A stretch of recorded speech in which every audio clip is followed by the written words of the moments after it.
The sun rose slowly over the dry plains, painting the wooden ranch house in gold as Thomas Calder stood on the porch, staring at the empty land that had taken everything from him except his pride.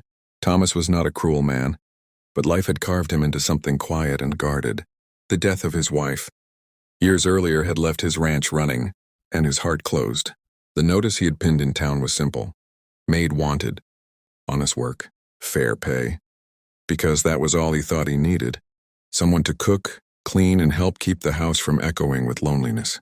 That morning, as dust swirled in the distance, he expected another weary settler woman, or perhaps no one at all. Instead, a lone figure approached on horseback. Upright and fearless, moving like the land itself had given her form, she dismounted with calm grace, revealing an Apache woman dressed in traditional buckskin, her eyes steady and unafraid. Thomas stiffened. Old stories, fear, and misunderstanding rushed through his mind. Yet she did not reach for a weapon, nor did she bow her head. She walked straight toward him, her boots firm against the earth, and spoke in a voice steady as the wind. "I heard you were looking for a maid." Before Thomas could reply, she met his gaze and added words that struck deeper than any bullet. "I came to be your wife." Silence swallowed the porch as the world seemed to hold its breath. Thomas laughed once, sharp and disbelieving, certain this was mockery or some cruel misunderstanding, but her expression never changed. She explained that her name was Ayana, that her people believed unions were forged not by convenience but by destiny, and that she had dreamed of this place, this man, and this moment. Thomas felt anger rise, mixed with confusion and something else he could not name. He told her she was mistaken, that he wanted a maid, not a wife, and certainly not trouble with settlers who already eyed Apache people with hatred. Ayana listened without interruption, then calmly replied that she was no servant and would not live as one, but she could be a partner, a protector, and a bridge between two broken worlds. She said if he refused, she would leave before sunset, but if he accepted, his life would change forever. As she turned away to give him space to decide, Thomas felt the weight of every lonely night, every meal eaten in silence, and every fear he had buried since his wife's grave was filled. He watched her stand by the fence, unmoving, and though he did not know it yet, this moment would become the turning point of his life. If this story already has you curious about what happens next, remember to subscribe to the channel, because this is only the beginning of a journey that will challenge everything. You think you know? About love, courage, and destiny. Thomas did not give his answer that day, but Ayana did not leave either. She stayed near the ranch, respectful of distance, helping silently by mending a broken fence and calming a wounded horse with a touch that seemed almost sacred. Over the next days, Thomas watched her from afar, noticing how the animals trusted her, how the land seemed to soften under her presence. Conversations came slowly, guarded at first, but Ayana spoke honestly about her people, about loss, about how her tribe was shrinking under violence and broken treaties, and how she believed unity, not war, was the only future. Thomas confessed his own wounds, the wife he had buried, the settlers who spat hatred, and the fear that kindness in the West was seen as weakness. As whispers spread through nearby towns that a cowboy was harboring an Apache woman, threats followed, anonymous notes, broken windows, warning shots fired at night. One evening, a group of armed men rode toward the ranch, hatred blazing in their eyes, accusing Thomas of betrayal.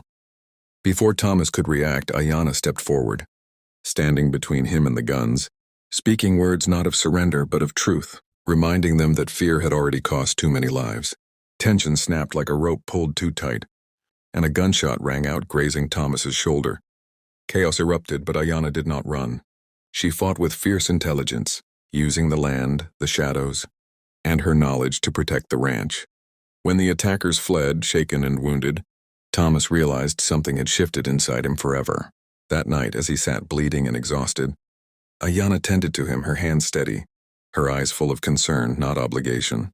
He asked her why she stayed, why she risked her life for a man who had offered her nothing but doubt. She replied simply, "Because I chose you, and choice is stronger than fear." In that moment, Thomas understood that she had never come to take from him, only to stand beside him. By dawn, he made his decision not out of desperation, but respect. He told her she could stay, not as a maid, not as a burden, but as an equal. Ayana smiled, not triumphant but peaceful, as if destiny had finally aligned. Their union was not celebrated by the world, but it was witnessed by the land, and from that day forward, the ranch became more than wood and soil. It became a symbol of something rare in the wild. West. Understanding. If this chapter moved you, make sure you subscribe, because what comes next will test their bond in ways neither of them can imagine. The seasons passed, and the ranch transformed under their shared strength. Crops grew stronger, trade replaced conflict, and even wary neighbors slowly came to respect the quiet power of their partnership. But peace in the Wild West never lasts forever. News arrived that 1,000 Apache warriors were moving across the plains, and panic spread like wildfire among settlers. Convinced an attack was coming, armed men gathered ready to strike first, but Thomas knew the truth before anyone else. Ayana's people were coming not for war, but for sanctuary. She revealed that her tribe had been driven from their lands and remembered the ranch as a place of kindness, a place where one man had chosen compassion over fear. At dawn, the earth trembled as the Apache arrived, not with raised weapons but lowered heads and open hands. Settlers watched in disbelief as Thomas walked forward, unarmed, standing beside Ayana as wife, not symbol, declaring that the ranch would offer water, food, and peace. What could have become a massacre became a moment history would never forget. Stories spread far beyond the plains of how a single choice reshaped countless lives, how a cowboy looking for a maid found a partner who changed his soul, and how an Apache woman who said, "I came to be your wife," rewrote the future for her people. In time, children played together without knowing hatred. Trade replaced bloodshed, and the ranch became a meeting ground of cultures instead of a battlefield. Thomas often said he had once believed strength meant standing alone, but learned true strength was standing together. As the sun set on the plains, Ayana would remind him that destiny favors the brave, but it rewards the kind. This story is not just about the past. It is a reminder that one decision, one act of courage can change everything. If this story touched your heart, inspired your spirit, or made you believe in humanity again, don't forget to subscribe to the channel, because more powerful stories like this are waiting for you.